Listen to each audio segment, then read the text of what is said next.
G'day guys, how are we all going? Hope we're all doing well, picking some locks and keeping it bloody legal. Emphasis on picking some locks. I have a pretty cool little Miwa or Miwa, however you want to say it, lock. This come from Japan, from Stromy90 when he was over in Japan for work. And he sent an awesome parcel across with a Japanese wasabi Kit Kat, which is gone. I just got the wrapper left. But he sent this pretty cool wafer lock. Now it is a double-sided wafer lock, so just pretty much your standard wafer locks. The only thing is though, this thing I have noticed gives you a really deep false set for a wafer lock, and there is a couple of ways of opening it. I have quite successfully raked this open using the top of the keyway that I could get to fit in there.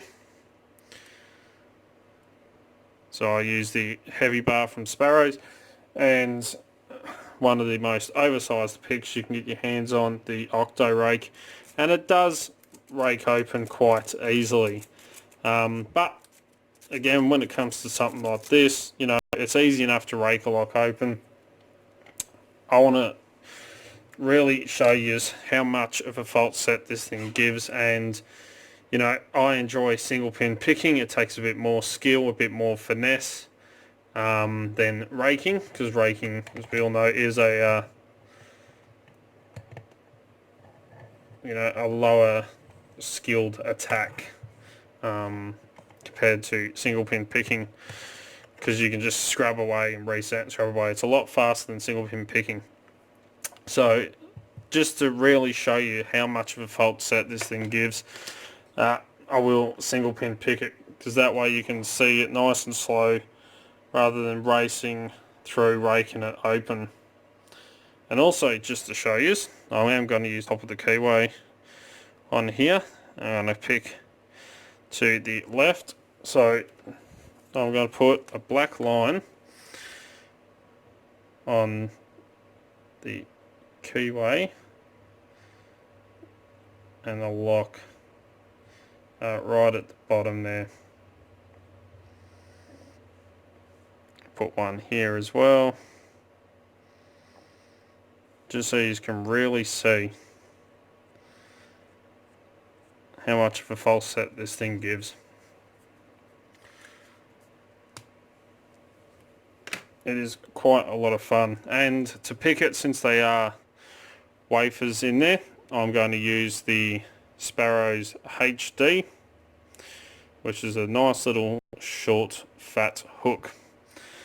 And to start off with, I'm going to start picking down on the wafers, and then I'll go up to the top. So I'll start down the bottom, and because of this V shape, actually I should have done it the other way, shouldn't I? So then I have that ledge to pick off, since I can do that because I'm nice and comfortable here. Hopefully those lines will still line up. Yep. I'm going to give myself a head start, make it a bit more easier. I'm going to use this V cutout and use that to push down, and then I'm going to use the other side and lift up onto the wafers. So let's go from the bottom first. Make sure this is all locked up nice and tight in my vise. But you can see already how much flop there is in this core. The hardest bit is actually tensioning it. So let's go.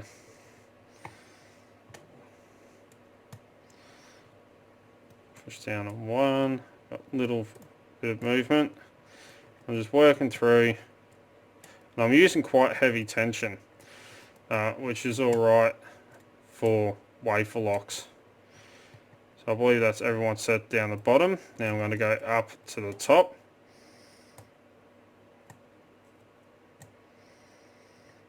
I'm feeling through for any binding wafers. which is a little bit hard to do with that tensioner there. So I'm going to switch over to one down the bottom.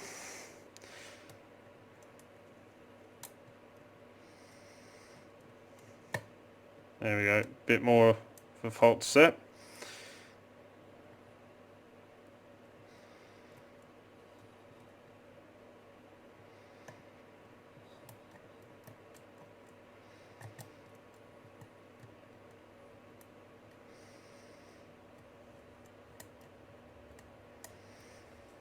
No more binding down there, so again I'm going to use my hand, tension the top,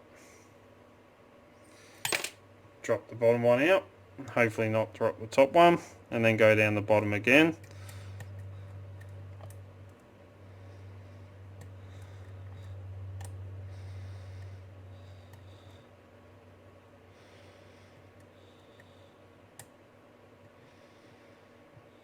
Sorry if my hand's in the way. There we go, right up the back there. I nearly dropped my tensioner then.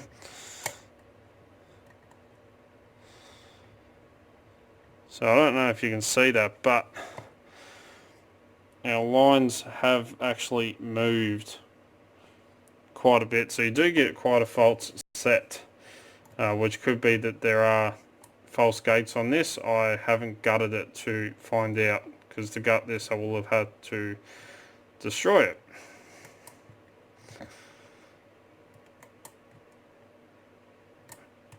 And I don't want to do that. Alright, we're going to switch down the bottom again, take the top one out, and try not to lose it.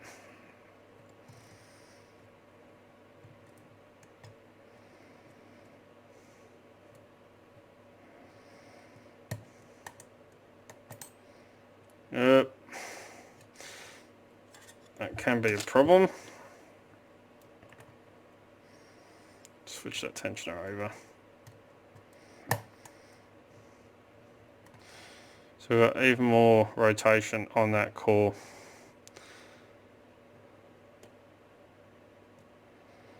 But you don't really get any counter rotation, which is quite weird.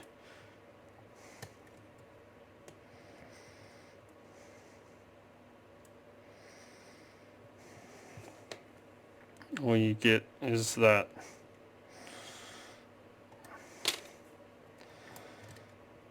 turn.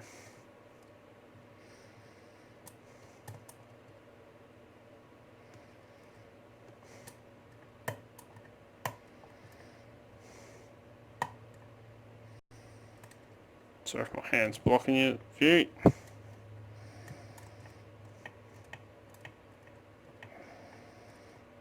Just trying to feel through.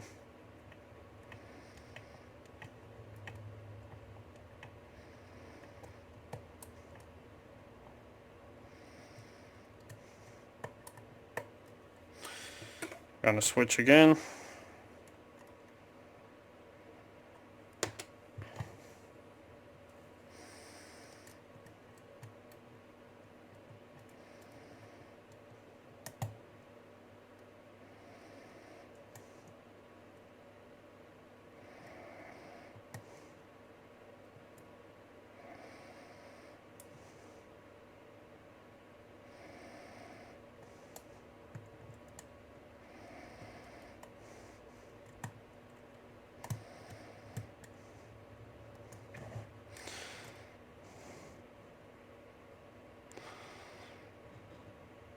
Feel like that front one.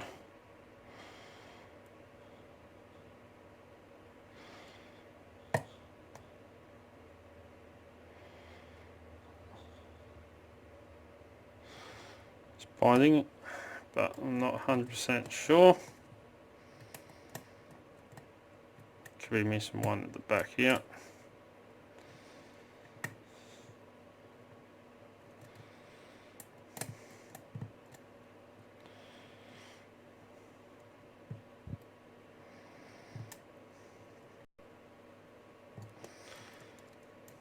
Who am I missing? Even more of a fault set.